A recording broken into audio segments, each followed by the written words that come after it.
Montagsgerät. Ja, das sagt man ja immer gerne, aber das darf nicht passieren. Das ist Nee. USB-C, ist ein Standard, uralt. Man muss vernünftige USB-C-Stecker bauen Ja. können. Und das kann DJI offensichtlich nicht. Mal sehen, ob es beim zweiten Gerät anders ist. Da gibt es nur ein Video. Auf jeden Fall, wir machen ein Update-Video, da kriegt ihr dann auch genauere Infos. Der versprochene zweite Teil Ist da. zu unserer DJI Neo Drohne. Wir haben die kaputte Drohne zurückgeschickt. Und sie war auch kaputt. Die USB-C-Buchse war tatsächlich defekt. Ja, definitiv. Und jetzt haben wir eine neue. Und wir haben allerdings gleich ein kleines Upgrade gemacht. Anstatt nur die DJI Neo zu kaufen, haben wir die DJI Neo Fly More Combo gekauft. In der DJI Fly More Combo enthalten ist die Drohne, der Controller DJI RC N3, die Ladeschale für 3 Akkus und insgesamt 3 Akkus. Damit können wir ein bisschen länger fliegen, ohne Akkus nachladen zu müssen. Ja, und vielen Dank für die rege Teilnahme an unserem letzten DJI Neo Video. Das war toll. Also so viele Aufrufe, Abos, Kommentare. Likes. Richtig klasse. Ja, vielen Dank dafür. Dankeschön und herzlich willkommen. Im letzten Video hat die Marion gesagt, dass die Drohne DJI Neo 2 heißt. DJI Neo 2. Natürlich heißt die DJI Neo und hat keine Zahl dahinter. Es ist Keine Ahnung, die was da über mich gekommen ist. Im Modus Droney bleibt sie auch nicht, wie Marion im Video gesagt hat, einfach stehen. Und wenn sie Droning hat, dann steht sie einfach nur. Sondern selbstverständlich fliegt sie schräg nach oben oder je nachdem, wie man das konfiguriert hat, flach von einem weg, bleibt kurz stehen und kommt zurück. Und nur um das nochmal klarzustellen, das soll hier kein vollständiges Tutorial sein, sondern erster Eindruck, erster Flug von Leuten, die keine Ahnung von Drohnen haben und was wir so damit erlebt haben. Diese kompletten glänzenden Tutorials gibt es zuhauf. Ja. Brauchen wir nicht. Die Drohne hat ja einen internen Speicher von, ich glaube, 20 GB oder 22. 22 GB. Keine Karte, sondern das ist ein fester interner Speicher. Und die Videos kann man sich per Kabel auf dem Mac oder PC ziehen. Dafür muss die Drohne auch nicht mit dem Akku verbunden sein, sondern es wird dann als Laufwerk auf dem PC zur Verfügung gestellt. Aber Achtung, die Videodateien liegen da als Videodateien ohne Ton. Und die Tonspur, sofern man dann Ton aufgenommen hat mit der Smartphone-App DJI Fly, die liegen dann als M4A-Datei vor, also als Audiodatei. Warum? Wenn ihr es wisst, schreibt es mal in die Kommentare. Wenn man die Videos mit Ton haben möchte, muss man sie erstmal per DJI Fly App von der Drohne herunterladen. Dann hat man die Videos in der DJI Fly App. Das ist eigentlich so irre, dass ich kann das gar nicht erzählen. Du willst das gar nicht aussprechen. Nee, dann kann man sie in der DJI Fly App im Album der DJI Fly App markieren und runterladen in die Fotomediathek vom iPhone oder in die Foto-App von Android. Und dann kann man sie natürlich am PC senden oder sonst was. Aus der DJI Fly App geht das nicht. Oder wenn ihr bei einem Video geht's, aber nicht, wenn man mehrere Videos markiert. Wenn ihr dazu mehr wisst oder ich falsch liege, wir freuen uns über Kommentare. Ich bin froh, dass ich mich damit nicht auseinandersetzen muss. Aber wir lieben sie trotzdem, weil die Marion hat jetzt auch ein Gesicht entdeckt. Zeig es mal, damit wir es hinter uns haben. Guck doch mal, wie niedlich. Hier sind die 2 Augen, der Sensor, da ist der Mund. Und ein Hut. Mützchen hat sie auch noch auf. So. Das haben wir beim Controller auch das gleiche. Guckt mal, hier sind die 2 großen Kulleraugen, da ist der Mund, da ist die Nase und hier sind die Bäckchen. Dann haben wir die Sprachsteuerung getestet, denn die DJI Neo hat auch eine Sprachsteuerung. Wenn man die DJI Fly App auf dem Handy benutzt, kann man die Drohne per Sprachsteuerung steuern. So, Sprachsteuerung ist jetzt aktiviert, Mikro ist an. Ich mache mal Spotlight. Hey Fly. Here. Spotlight. Spotlight. 3, 2, 1. So. Und jetzt kann ich den Modus wechseln und sagen, Follow.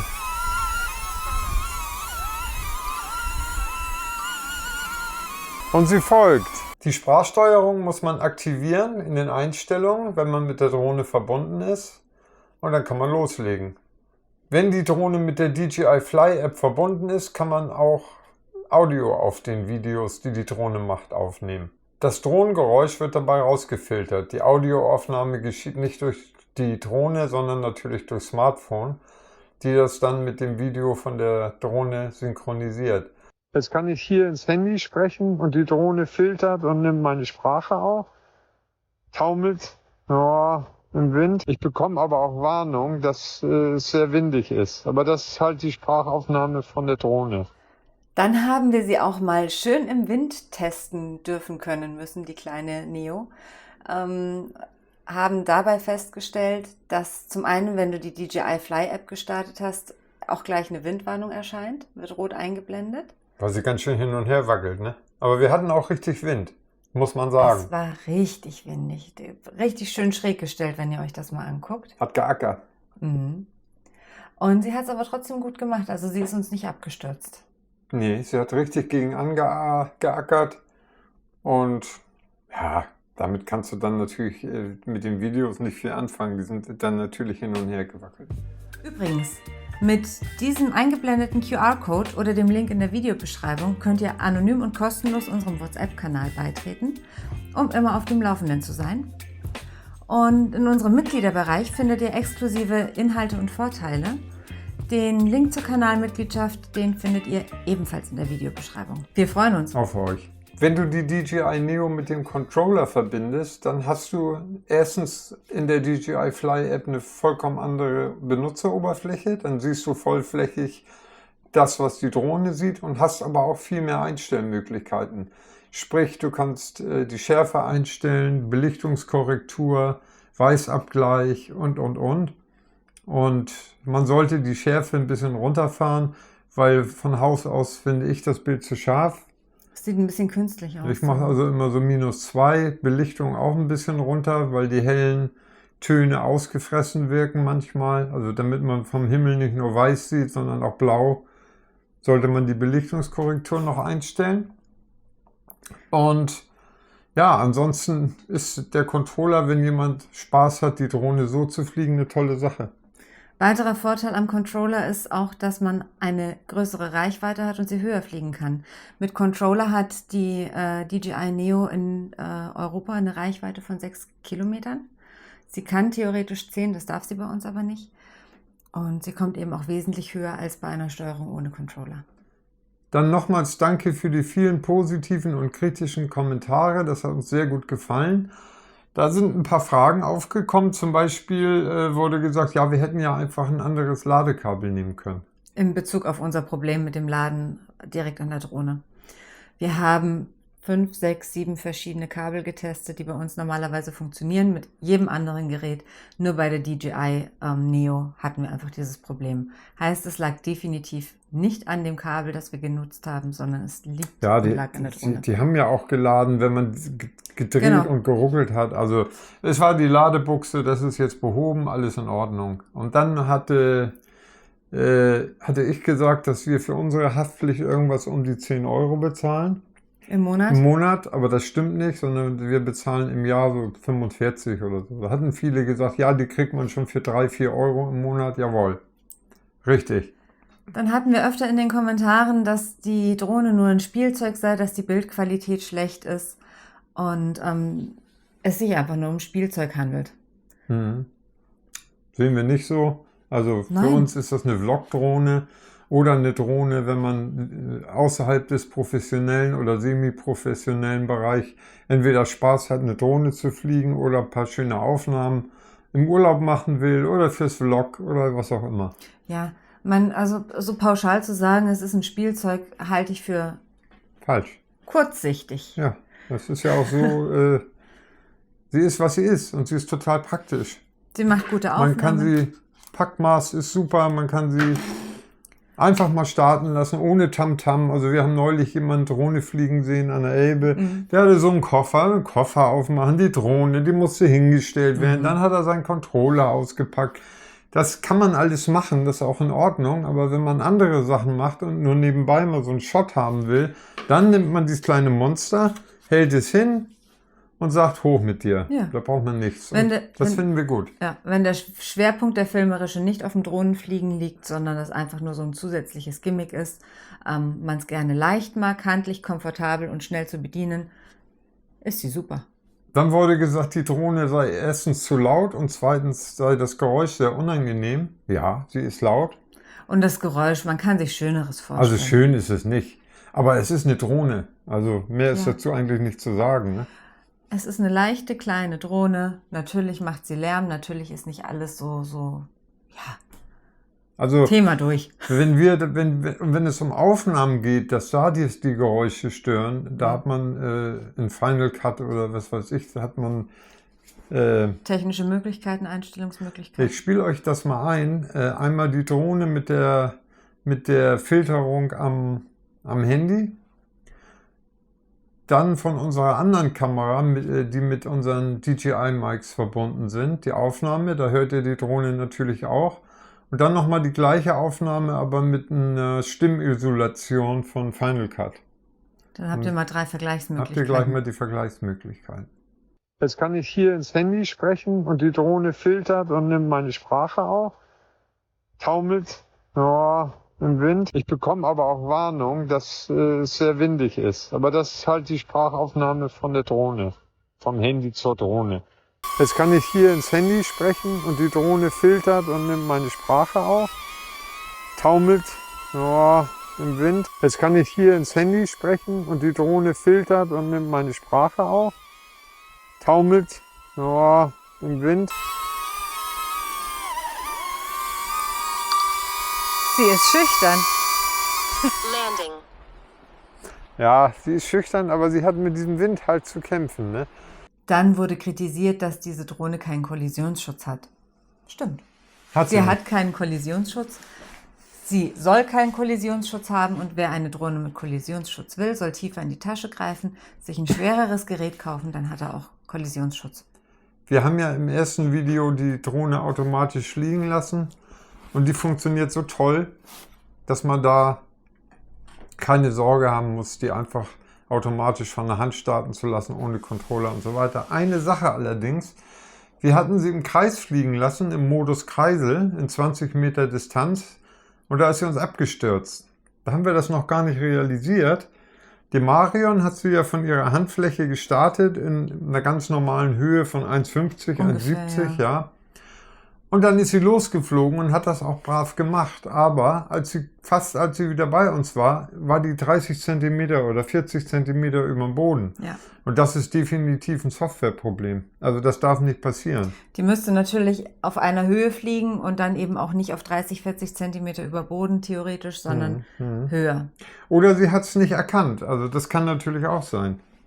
Dass sie nicht erkannt, durch irgendwas gestört worden ist und sie deswegen ihre Höhe nicht halten konnte.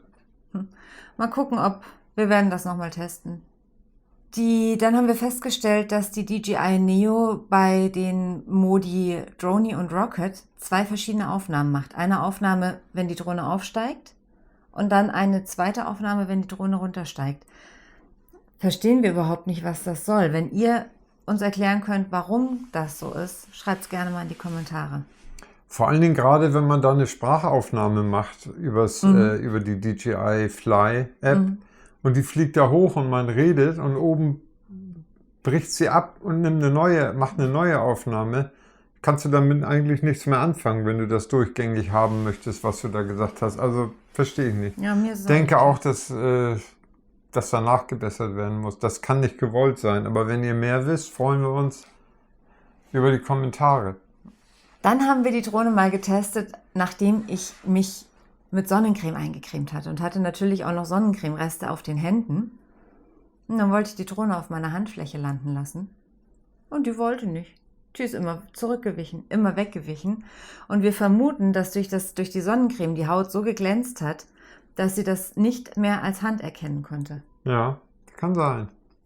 Die soll ja auch nicht über Wasser oder Schnee geflogen werden. Ich meine, im Winter unumgänglich. Wenn Schnee liegt, muss sie da auch rüberfliegen. Aber das kann die Sensoren irritieren, wird in der Bedienungsanleitung geschrieben. Ja, also da haben wir aber, müssen wir sagen, außer mit der Hand, die auch nicht übermäßig, aber ein bisschen geglänzt hat, haben wir keine Erfahrung. Dann habe ich ein Video gefunden und das finden wir beide total witzig. Da hat der Gero D., der Kanal Gero D., sich auch mit der DJI Neo beschäftigt. Der hat auch mehrere Videos gemacht. Und der hat der DJI Neo eine Insta360, so eine kleine Kamera. Die Go 3. Die Go 3 haben wir auch, ne? Oder wie haben wir? Wir haben die Go 3, ja. Die hat er hier hinten raufgeklebt mit Tesafilm, mit Tesaband oder so. Und hat dann versucht, die Drohne zu starten. Sozusagen mit einer Doppelkamera. Spoiler. Nicht spoilern. Wir verlinken das Video Okay. beziehungsweise den Kanal in der Videobeschreibung. Ihr müsst euch das angucken. Also wir haben sehr gelacht, ne? Ja, das haben wir. Und wie die DJI Neo sich da geschlagen hat. Also, lieber Gero, wir haben dich auch abonniert. Deine Videos sind total unterhaltsam und klasse. Grüße Machen gehen raus. richtig Spaß. Und machen wir weiter. Wir finden das echt toll. Und ja, das waren eigentlich unsere Ideen und Erfahrungen mit der DJI Neo, die wir jetzt im zweiten Teil nochmal ansprechen wollten. Jetzt haben wir aber noch was. Und zwar hatten wir uns überlegt, ob Interesse daran besteht, dass wir mal einen Livestream machen. Ja, weil wir einiges schon zusammengetragen haben, ne? Ja, und weil immer wieder, also wir haben Wissen angesammelt, das wir jetzt natürlich nicht hier in diesem Video verpacken konnten. Die Frage ist an euch, besteht Interesse daran, dass wir mit euch mal einen Livestream machen, bei der ihr Fragen zur DJI Neo stellen könnt? Dann machen wir das gerne. Natürlich könnt ihr auch andere Fragen stellen, ob wir die beantworten, ist eine andere Sache. Ja, also wenn da Interesse besteht, dann schreibt das gerne in die Kommentare. Dann machen wir gerne einen Livestream. Dann könnt ihr im Chat Fragen stellen, wir können die beantworten. Wir können auch direkt am Gerät Sachen zeigen und uns würde das, glaube ich, Spaß machen. Ne? Uns wird das richtig Spaß machen, auch mal mit euch mehr interagieren zu können. Aber wie gesagt, nur wenn da Interesse besteht. Und dann Abo und Like nicht vergessen. Kostet euch nichts. Bedeutet uns die Welt. Und denkt dran, draußen ist das Leben. Geht raus. Bis zum nächsten Mal. Tschüss. Ciao. Und vielen Dank. Tschüss. Danke.